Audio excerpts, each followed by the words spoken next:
guys, welcome to my new channel. I have been waiting to say that for absolutely ages. Let me tell you for why. That was extremely poor English. Scrap that. I've been waiting to say this for so long, and it is because, honestly, I have been putting this off for so long, even though I've really wanted to start. I've been putting it off because of this, because of that. There's always something in the way, but you know what? The excuse life is not for me. You know, game over with that. I've had to start. It's not going to be perfect. I'm probably going to go off on a million tangents. But there we go. I'm a master procrastinator. I'm incredibly indecisive, and I spend far too much of my time than I care to admit in the pursuit of perfection, which just isn't real. So, you know, I waste a lot of time like that, but that pretty much sums me up. There's your first insight anyway. Basically, I just wanted to create a little video, just like a little introductory video about me, my journey, just so that you can all kind of understand a bit where my channel's going to be going. So, Surviving Fat is my Instagram page. I'm also on TikTok. It's surviving.fat on there because I think somebody else stole my name. I created an account to document my journey from the very beginning. I decided to just sort of create a little account to hold myself accountable. I did think, do you know what, if I start putting it out there, it's harder to go back on because people are watching you. So that was a bit of a bold decision that I made. But basically, I had just had enough. I was at that moment in time 18.5 stone at 5'1", which is a huge amount of weight to be carrying for my body frame. I had a BMI of 48.6, which is absolutely mental. Gained a lot of my weight during pregnancy. However, I have been overweight for my entire adult life, and it is something that I've really struggled with in conjunction with my mental health, which has been something that I've battled with for over half of my life now. I'd say from the age of 11, I've really struggled with my mental health. So it's really taken its toll on me, on my development, and my habits that I've picked up and things that I've brought through into adulthood, which I've really had to change. I was on an extremely dark path to, I mean, I don't want to get that dark, but I was very low. Very low, and to the point that I was a bit like, you know, I have to change this because I've got kids to be here for and to live for and to watch grow up, and I'm not going to be here to watch them grow up and be there for them as their mother if I don't sort this out. So they were my main motivation to get going with this. I would say probably one of the best kind of motivations you can have, but of course, you know, not everybody has children, and there's lots of reasons to want to change your life for the better and just develop yourself as a person. So this is me. I feel like Mr. Tumble doing this. So March 2020 was when I decided to start. I contacted my friend and coach, Eddie Abu. I've been to his gym previously. There was actually a blip in time where I lost 3 stone before in 2015. I will do a vlog separately on this because I can talk for ages about it, and I really don't want to do that on this post because this is going to be a short and sweet one. We'll see if it goes that way. So yes, basically I contacted Eddie and we got a food plan together, and I thought, great, you know, I'm going to make this start once and for all. And then lockdown hit, which just really, I can hear Hardy coming, by the way, so, you know, he's going to be in here any second. Sorry, I had to put Peppa Pig on, I'm back. So lockdown hit, and yeah, look, it really wasn't ideal.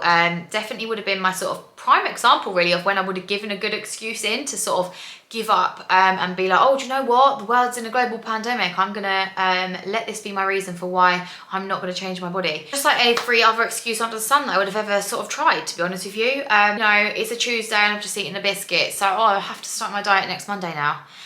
We all know how that goes. I'm sure a lot of you can relate to that. It just gets to the point where I've just had enough.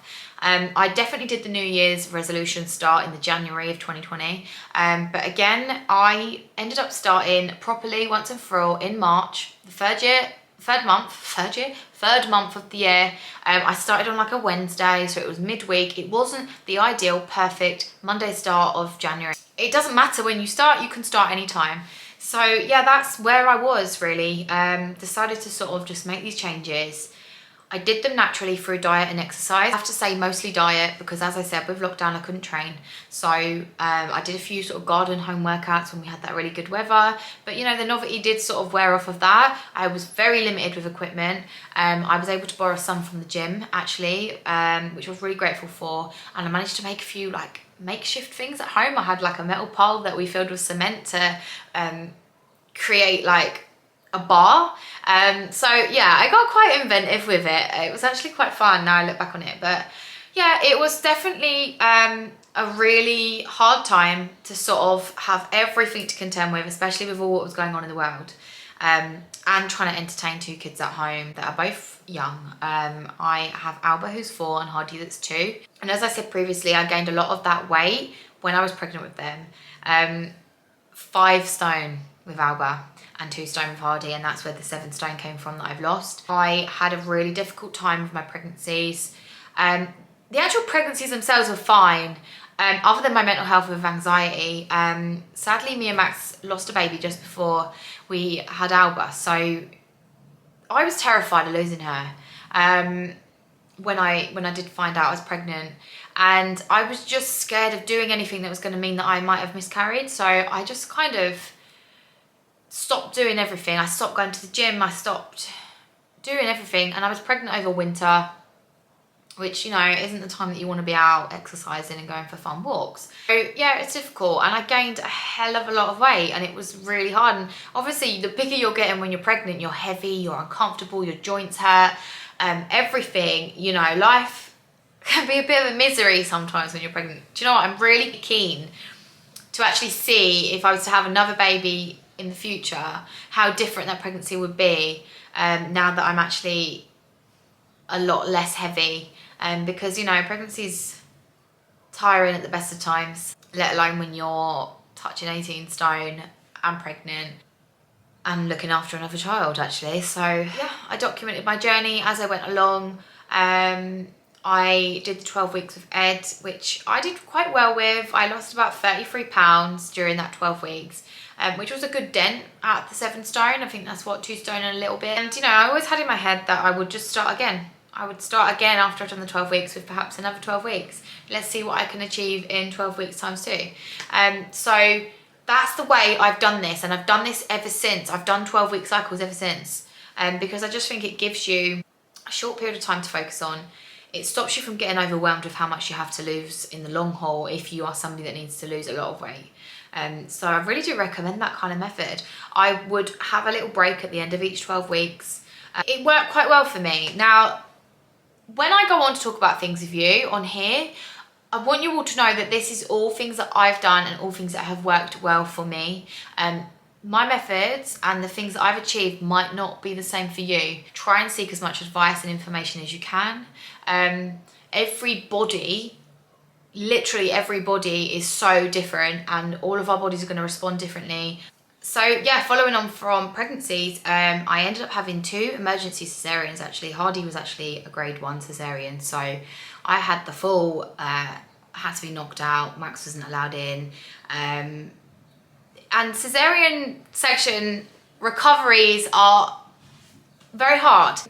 You can't even cough without it hurting, like it's really, really hard. So it took me a long while to get myself into a position where I even felt ready to even dare step back in the gym. So of course, particularly in between Alba and Hardy, with Alba, by the time I felt ready to get back in the gym, I literally got back in the gym and I was ready to, you know, get going on my whole fitness journey.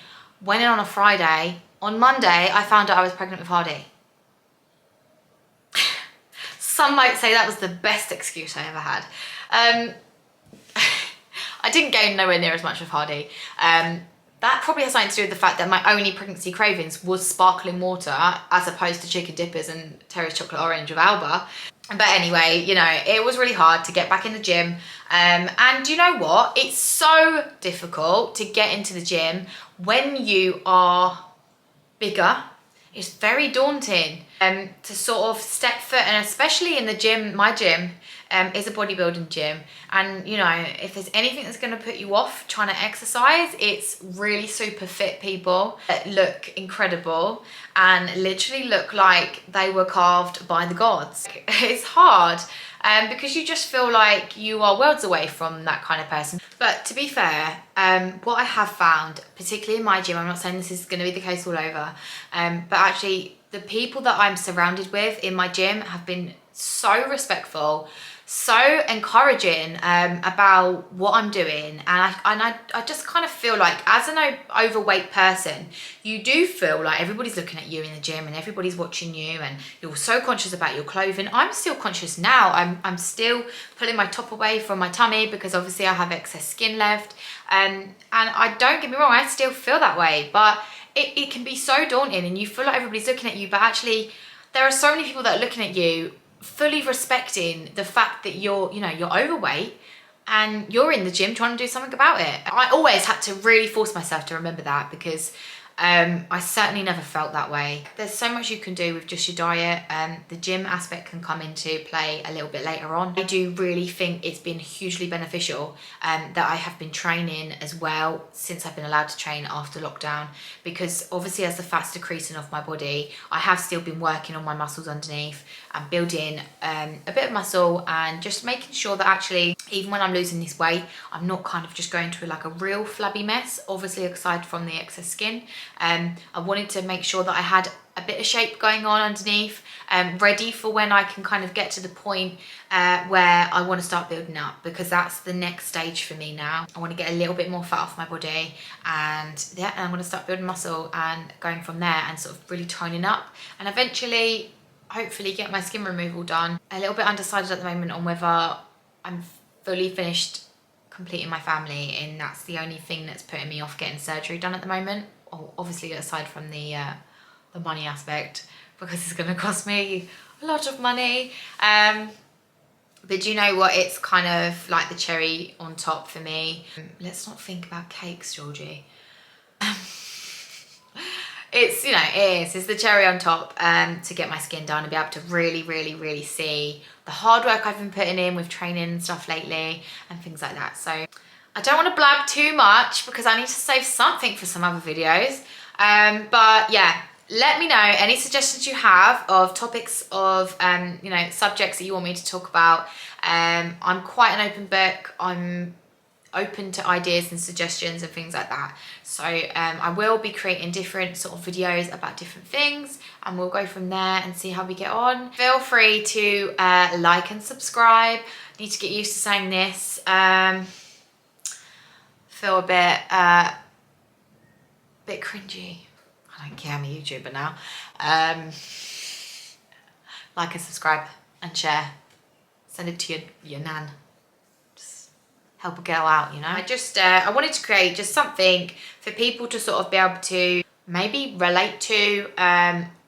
I obviously do create a lot of videos of my journey that I've posted on TikTok, and I've had quite a few go viral, and that's where a lot of like the traffic has come from to my Instagram page. So I'm going to be creating sort of like a real wide range of videos, and perhaps in the future do some training videos, some sort of vlogs of stuff in the gym, loads of different things, anything and everything really.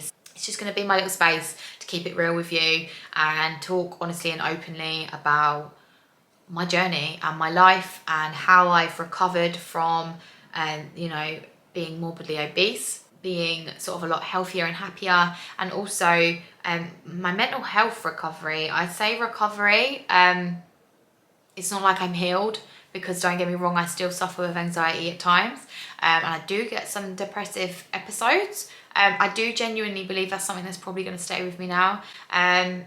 So I'm kind of riding the wave with that one, but I really do believe that actually talking about it really does help. But yeah, nice to talk to you all. How do you end these things? I don't really know. I need some YouTube advice.